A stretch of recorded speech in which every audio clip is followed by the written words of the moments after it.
Bonjour à toutes et à tous et bienvenue pour l'actu politique de la semaine. Cette semaine, évidemment, l'événement, c'est la reconnaissance de l'État palestinien par la France à l'Assemblée générale de l'ONU. Ce sera mon premier sujet. Et corollaire, ce sera mon deuxième sujet, eh bien, les polémiques qui ont été lancées par l'extrême droite contre toutes celles et ceux qui ont pavoisé le drapeau palestinien au fronton des mairies ou, comme je l'ai fait, au fronton de ma permanence parlementaire. Le troisième sujet que j'aborderai, c'est la question sociale et la place de la taxe Zuckman, parce que je sais qu'on en parle beaucoup et que vous avez besoin d'arguments sur le sujet. Et puis enfin, quatrièmement, je vous dirai quelques mots sur mes réseaux sociaux en guise de conclusion, parce qu'on a plusieurs projets dont on veut vous parler avec Alexandre dans cette actu politique de la semaine. Je commence donc par mon premier thème. Avant, je vous invite à vous abonner à ma chaîne en n'oubliant pas de cliquer sur la petite cloche. Mais je veux parler donc de la reconnaissance de l'État palestinien par la France, par la voix d'Emmanuel Macron à l'Assemblée générale de l'ONU. Alors, on va d'abord commencer par dire que cette reconnaissance par la France de l'État palestinien n'aurait jamais eu lieu sans la mobilisation du peuple palestinien lui-même qui a souffert le martyre, qui souffre encore le martyre, mais dont la lutte à travers les décennies a permis qu'on finisse par reconnaître l'État palestinien. Je dis aussi que c'est une lutte populaire qui a permis la reconnaissance de l'État palestinien, parce que dans notre pays et partout dans le monde, il y a eu des mobilisations d'ampleur contre la guerre, contre le génocide en cours à Gaza, et que ce sont ces mobilisations qui ont poussé et contraint les gouvernants du monde à reconnaître l'État palestinien. Et je dis il était temps parce que quand nous parlons de solution à deux États depuis des années avec la France, eh bien, quand nous ne reconnaissons qu'un seul des deux États, c'est finalement trahir notre propre parole. Je dis aussi il était temps parce que, eh bien, 148 États reconnaissaient déjà l'État palestinien avant que la France s'ajoute à cette longue liste d'États reconnaissant l'État palestinien. Donc il était temps pour toutes ces raisons-là, et je dois saluer aussi la lutte qui a été menée pendant de longues années, pendant de longues décennies, avant même que la France insoumise n'existe, par les associations qui luttent pour la reconnaissance de l'État palestinien et pour le peuple palestinien. Il y en a un certain nombre, je ne peux pas toutes les citer, mais les associations qui sont restées mobilisées sur ce sujet-là, parfois en se disant qu'il n'y avait pas grand monde qui était dans les luttes et dans les mobilisations, eh bien, elles ont tenu bon, elles ont tenu le cap et elles ont permis que, enfin, on reconnaisse cet État palestinien. Et je dis, il ne faut pas bouder notre plaisir, même s'il y a un certain nombre de choses qui ne vont pas dans la déclaration d'Emmanuel Macron. Il y aura un certain nombre de critiques à faire, je ne vais pas revenir dessus dans cette vidéo en détail, mais il y a beaucoup de choses à redire sur la manière dont M. Macron a une lecture du monde qui me semble assez en décalage par rapport à ce que d'autres États ont pu dire, ont pu affirmer dans cette Assemblée générale et dans l'histoire de leur propre pays et sur ce sujet particulier de la reconnaissance de l'État palestinien. Mais il faut dire aussi la reconnaissance pour tous ceux qui ont mené la lutte longue sur le sujet, et je pense en particulier au Parti communiste français et aux militants du Parti communiste français qui ont été ceux qui, dans les décennies avant que la France insoumise n'existe, en réalité d'ailleurs il y a beaucoup de communistes qui sont venus à la France insoumise depuis, mais qui ont mené dans le temps long cette lutte pour la reconnaissance de l'État palestinien. Et vraiment, je pense qu'il faut, dans un moment comme celui-ci, eh bien, se dire que ce sont nos luttes collectives qui ont permis qu'à la fin, nous obtenions cette grande victoire qui est la reconnaissance de l'État palestinien. Et je le dis encore une fois, il était temps. Maintenant que j'ai dit tout ça, et ne voulant pas bouder le plaisir d'avoir cette reconnaissance de l'État palestinien, il y a tous les problèmes qui sont posés associés à cette reconnaissance. D'abord parce que le ministre démissionnaire des Affaires étrangères, Jean-Noël Barrot, dit que c'est une reconnaissance qui est d'abord symbolique et qui, avant de devenir une reconnaissance de fait et de plein droit d'une certaine manière, eh bien, il faudra attendre la mise en place d'un certain nombre de conditions. Et il dit par exemple qu'on ne va pas tout de suite faire une ambassade de France ou une ambassade de France en Palestine et une ambassade de Palestine en France parce qu'il faudra attendre qu'un certain nombre de conditions soient remplies. Donc si c'est une reconnaissance qui est une reconnaissance qui n'a finalement pas de matérialité, eh bien c'est très problématique. Je veux dire aussi que le deuxième point, c'est que la reconnaissance de l'État palestinien, c'est une très bonne chose, mais le problème qui est posé là dans l'immédiat, c'est la question du génocide, c'est la question de la poursuite de la guerre, c'est la question de l'entrée de l'armée de Netanyahou, de Tsahal, dans la ville de Gazaville. C'est la destruction qui continue de cette ville de Gaza. C'est la malnutrition des enfants qui continue. Je rappelle ce que dit l'UNICEF. L'UNICEF dit qu'il y a 10 000 enfants qui ont besoin d'un traitement d'urgence contre la malnutrition. Voilà la situation concrète, matérielle, dans laquelle se trouve le peuple palestinien et la population gazaoui en particulier. Mais les problèmes qui sont posés, c'est aussi la colonisation qui continue, qui a continué pendant la guerre à Gaza, et notamment en Cisjordanie. Et donc, ce qu'il faut, c'est exiger le retrait des colons des territoires palestiniens. Voilà, c'est ça les mesures concrètes qu'il faut réussir à mettre en œuvre. Et je dois dire que je parlais à l'instant de celles et ceux qui luttent, qui ont lutté dans le passé pour la reconnaissance de l'État palestinien et qui luttent encore aujourd'hui pour le droit du peuple palestinien. Mais le blocus qui est en cours à Gaza, qui empêche l'aide alimentaire d'arriver, eh bien, il y a toujours une flottille, une immense flottille qui est en train de partir pour Gaza, qui est en route en réalité vers Gaza, et qui va essayer de nouveau de briser ce blocus, et qui se fait attaquer par l'État d'Israël. On a vu qu'il y avait eu des grenades assourdissantes qui avaient été envoyées sur certains bateaux. Plus de 8 bateaux, au moment où j'enregistre cette vidéo, 8 bateaux qui avaient été touchés. Je croise les doigts pour que d'ici la publication de la vidéo, la catastrophe ne soit pas pire que ce qu'il y a déjà eu. Et on voit qu'un certain nombre d'États se mobilisent pour accompagner cette flottille. C'est quand même la honte que ce soit l'Italie de Meloni qui décide de placer des bateaux pour accompagner une partie de cette flottille. C'est quand même la honte que ce soit l'Espagne à côté de nous qui prenne cette décision pour accompagner la flottille. Et que fait la France qui vient de reconnaître l'État palestinien? Eh bien, rien du tout. C'est-à-dire que Meloni, qui ne reconnaît pas l'État palestinien, va faire quelque chose pour protéger les ressortissants italiens, et la France, qui reconnaît l'État palestinien, ne fait rien pour protéger ses ressortissants, et en particulier pour protéger des députés de la République française, élus du peuple français, qui sont dans cette flottille. Il y a aussi une actrice, Adèle Haenel. Bref, il y a beaucoup de gens qui sont mobilisés, des Français, mais à l'international, qui sont mobilisés dans cette flottille qui fait route vers Gaza. Et on ne comprend pas que la France ne mobilise pas la marine sur ce sujet. Je continue, mais il faut aussi qu'il y ait un embargo sur les armes, qu'on arrête de livrer des armes en direction d'Israël, qu'on mette en cause l'accord d'association UE-Israël qui a toujours en circulation, qui existe toujours, et qui n'est pas normal. On ne peut pas commercer normalement avec un État génocidaire. On ne fait pas ça. On doit être totalement aux côtés du peuple palestinien, et particulièrement à partir du moment où on fait donc cette reconnaissance de l'État palestinien. Voilà, je pense, les éléments centraux, mais je vous dis encore, ce qu'on a vécu, c'est un moment historique. Ce qu'on vit là avec la reconnaissance par la France de l'État palestinien, c'est un moment historique. Il n'est plus possible de revenir en arrière après cette déclaration d'Emmanuel Macron à l'Assemblée générale de l'ONU. Et donc, c'est une immense avancée pour notre pays, un immense point d'appui pour nous, quand nous arriverons au pouvoir, pour avancer très vite sur le sujet, en particulier de la lutte contre la colonisation en Cisjordanie et dans la bande de Gaza. Voilà ce que je voulais vous dire sur ce premier sujet, et je passe à mon deuxième, qui est la question du pavoisement des drapeaux palestiniens. Alors ça, c'est quand même la meilleure, parce qu'on a entendu plein de gens nous dire qu'on ne pouvait pas pavoiser le drapeau palestinien sur les bâtiments publics, à commencer par M. Retailleau. M. Retailleau, c'est pas compliqué. Chaque fois qu'il y a une bêtise à faire, il l'a fait. Il est ministre démissionnaire de l'Intérieur, mais il se permet quand même de donner des directives au préfet sur le pavoisement des drapeaux palestiniens au moment où la France reconnaît l'État palestinien. Et du coup, les préfets appliquent les consignes. On pourrait en parler d'ailleurs de cette question-là. Il y en a qui mettent un petit peu de zèle, plus que d'autres, mais qui donc essayent de faire appliquer les consignes du ministre démissionnaire plutôt que de lui dire que c'est un ministre démissionnaire et que les gens peuvent bien pavoiser ce qu'ils veulent. Eh bien, ils avancent et ils appliquent ces consignes-là en traînant devant la justice les mairies qui pavoisent le drapeau. Je vous donne un exemple, mais la mairie de Grigny, ça faisait 4 mois qu'elle pavoisait le drapeau palestinien, et là seulement, elle reçoit une demande devant la justice pour enlever le drapeau palestinien, parce que Monsieur Retailleau a dit qu'il fallait enlever le drapeau. Bon, moi-même, j'ai pavoisé le drapeau palestinien à ma permanence parlementaire le soir de la reconnaissance de l'État palestinien par la France, et c'était un acte symbolique, bien sûr. Pavoiser un drapeau, ça ne va pas changer la situation, mais cet acte symbolique, eh bien, je suis très fier de vous dire qu'il est en train de faire le tour du monde parce qu'il circule sur mes réseaux sociaux. On a filmé ce moment, il circule sur les réseaux sociaux et j'ai vu que ça avait été partagé dans de nombreux pays, dans de nombreuses langues, traduit dans de nombreuses langues.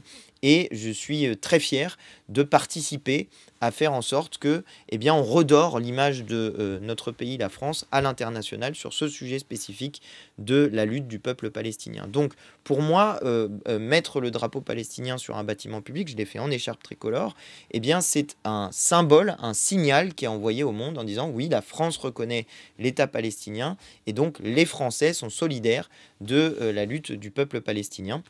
Et comme élu du peuple français, eh bien, j'ai voulu faire ça. Et d'ailleurs, je pense qu'on ne s'est pas trop trompé parce que tous les gens qui passaient devant la permanence, il y avait beaucoup de gens qui klaxonnaient. Et c'était un beau moment, un moment assez émouvant avec les gens qui étaient présents ici. Il y en a qui avaient fait le déplacement d'assez loin de l'Essonne pour pouvoir venir. Et je les en remercie d'ailleurs. Mais c'était un beau moment politique. Et qu'est-ce que je vois? Eh ben voilà, toute l'extrême droite déchaînée comme jamais pour dire le seul drapeau qu'on doit pavoiser sur les bâtiments publics, c'est le drapeau français et les autres drapeaux, ça ne peut pas être pavoisé. Ah, alors déjà, bon, il va y avoir un petit souci parce que les mêmes, il n'y a pas très très longtemps, ils avaient voté une proposition de loi pour qu'on pavoise obligatoirement le drapeau européen sur le fronton des mairies. Nous, on avait voté contre, mais eux, ils avaient voté favorablement à ça. Tout le bloc macroniste, des PS, des compagnies, jusqu'à une partie de LR, ils avaient voté favorablement à ça.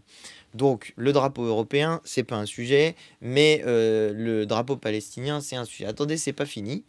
Eh bien, quand il y a eu la guerre en Ukraine, guerre qui continue à l'heure actuelle, on n'a pas pavoisé le drapeau ukrainien. Et on pavoise encore le drapeau ukrainien dans un grand nombre de villes. Ça pose de problème à personne. Je veux dire, ça ne pose de problème à personne. Et heureusement, ça envoie un signal de solidarité du peuple français avec un peuple qui se trouve dans une situation de guerre. Donc c'est normal. C'est ça le signal que ça envoie quand on pavoise le drapeau d'un État étranger. Mais attendez, j'ai pas fini. Il y en a un certain nombre de ceux qui nous disent qu'on n'a pas le droit de pavoiser le drapeau palestinien, qui ont pavoisé le drapeau israélien après le 7 octobre. Donc, ceux qui font le reproche de pavoiser le drapeau palestinien, mais qui pavoisent le drapeau israélien, ils font un choix. Ils choisissent de se mettre du côté de l'État génocidaire qui mène dans la bande de Gaza une guerre de destruction du peuple palestinien. Bah, excusez-moi, vous pouvez faire ce type de choix-là, mais personnellement, c'est pas le genre de choix que je ferais. À tel point qu'il y en a certains qui avaient dit, comme Jérôme Gage, alors lui c'était carrément n'importe quoi, ou ce qu'a fait Madame Hidalgo, qui ont mis côte à côte drapeau palestinien et drapeau israélien, mettant au même niveau, d'une certaine manière, l'État qui commet le génocide et l'État enfin reconnu qui subit ce génocide par la puissance militaire de celui qui est en train de la produire. Tout ça est une forme de perte de sens, de perte de repère qui me semble absolument catastrophique. Mais je veux revenir vraiment sur ce qu'a fait l'extrême droite. Parce que l'extrême droite, ils sont allés assez loin. Alors il y a Monsieur Wauquiez qui m'a fait une petite vidéo sur les réseaux sociaux, me ciblant spécifiquement, disant Antoine Léaumont, voici le seul drapeau qu'on doit pavoiser sur une permanence parlementaire. Eh ben, je suis désolé, Monsieur Wauquiez, mais... Et c'était donc évidemment le drapeau français qu'il avait en vidéo. On lui fera une petite vidéo pour répondre, qui sera sans doute publiée avant cette vidéo que vous voyez, donc vous pourrez aller la voir quand on l'aura publié, mais on va lui faire une petite vidéo pour lui répondre que l'un n'empêche pas l'autre, et que d'ailleurs, s'il avait bien regardé à ma permanence parlementaire, il n'y a qu'un seul endroit pour poser un drapeau, donc on a mis le drapeau palestinien, mais que on avait mis juste à côté le drapeau tricolore.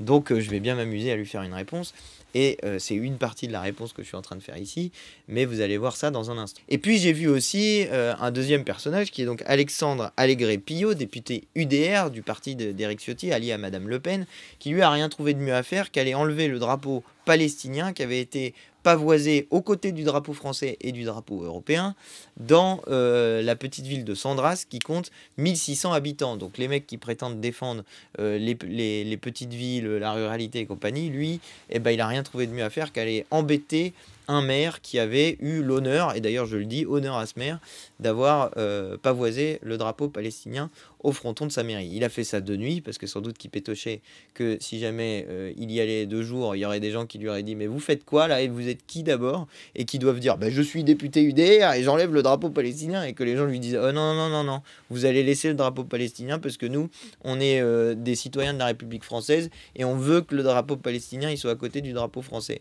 Ça aurait peut-être été amusant qu'il fasse ça de jour pour voir la réaction des gens. Ça leur a peut-être surpris, parce que sans doute il se dit que tout le monde pense comme lui. Bah non, il y a plein de gens qui pensent pas comme lui. Et a priori, il y a quand même beaucoup de gens, si on regarde les mobilisations, qui pensent plutôt comme nous et qui se disent qu'il faut que le génocide s'arrête dans la bande de Gaza. Donc ça, c'était le deuxième. Et puis j'ai vu un troisième exemple, c'est à Rouen, où l'extrême droite, la nuit encore, hein, parce ils font des trucs plutôt de nuit, eh bien, il y avait des escaliers qui avaient été peints avec le drapeau palestinien. Ils ont repeint les escaliers en bleu, blanc, rouge. Je trouve ça d'une idiotie sans nom. Je ne peux pas vous dire autrement, mais ils pensent que l'identité nationale française doit s'exprimer dans un effacement de l'identité nationale des autres. C'est vraiment littéralement ça, parce que c'est de ça dont il s'agit. C'est on enlève le symbole d'un autre État parce qu'ils ont l'impression que si jamais ce symbole existe, ça menace leur propre identité nationale. Alors c'est complètement stupide, et je me permets de rappeler que quand nous avons fait la République, le drapeau tricolore, la devise liberté, égalité, fraternité, après la Révolution de 1789 et surtout après la Révolution de 1792, dont on ne parle pas assez, mais celle dans laquelle on dépose le roi et où on proclame la République et où on fait un texte qui est la Constitution de la Première République en 1793, 24 juin 1793, eh bien, on met dans cette Constitution le peuple français est l'ami et l'allié naturel des peuples libres, et des gens comme Robespierre disaient à ce moment-là que les peuples du monde doivent s'entraider comme les citoyens d'un même État. Eh bien, nous sommes fidèles, nous, à gauche, à la longue tradition révolutionnaire et républicaine de notre pays, celle qui a fait naître le drapeau tricolore, et celle qui dit que mettre côte à côte le drapeau tricolore et le drapeau palestinien, ça n'est pas un effacement de l'identité républicaine de la France, c'est au contraire l'affirmation de cette identité républicaine dans ce qu'elle a de plus noble et dans ce qu'elle a de plus beau, c'est-à-dire le fait que nous puissions être solidaires avec tous les peuples du monde, et c'est cela que nous devrions défendre en utilisant le drapeau tricolore, et non pas, comme le fait l'extrême droite, le souvenir de Napoléon Bonaparte qui a rétabli l'esclavage alors que la République l'avait supprimé, qui a établi l'Empire alors que la République avait fait la République contre 1000 ans de monarchie, le souvenir de la colonisation, par exemple, qui est un mauvais souvenir d'usage du drapeau tricolore, parce que c'est l'imposition par la force et par les armes d'une volonté de domination. Et Robespierre, encore lui, disait « Personne n'aime les missionnaires armés » au moment où certains parlaient déjà à l'époque d'aller exporter les valeurs de la République par les armes et par la force, ce qui n'était pas le cas dans la colonisation, puisque la colonisation, c'était pas l'exportation des valeurs de la République, c'en était la trahison, et c'était au nom d'un impérialisme qui était tout à fait capitaliste et avec la volonté de faire beaucoup d'argent sur le dos des peuples colonisés. Et puis enfin, le drapeau tricolore, mais ça sans doute en sont-ils contents à l'extrême droite. L'héritage qu'ils revendiquent et qui est problématique, c'est celui de Vichy.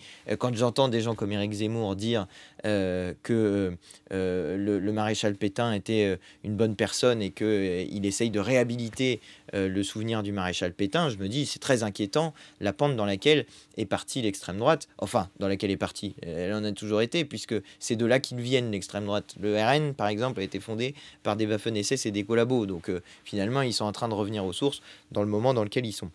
Mais voilà sans doute, eux, à quoi ils font référence quand ils utilisent le drapeau tricolore, tandis que nous faisons référence à ceux qui l'utilisaient pour combattre les collabos, c'est-à-dire les résistants, qui eux aussi utilisaient le drapeau tricolore et qui étaient dans une bataille de sens sur le sens de ce drapeau. Eh bien moi je dis merci aux maires qui n'ont pas voisé le drapeau, bravo aux maires qui n'ont pas voisé le drapeau, nous sommes solidaires, nous sommes à vos côtés, et c'est une bonne nouvelle que vous ayez fait ça.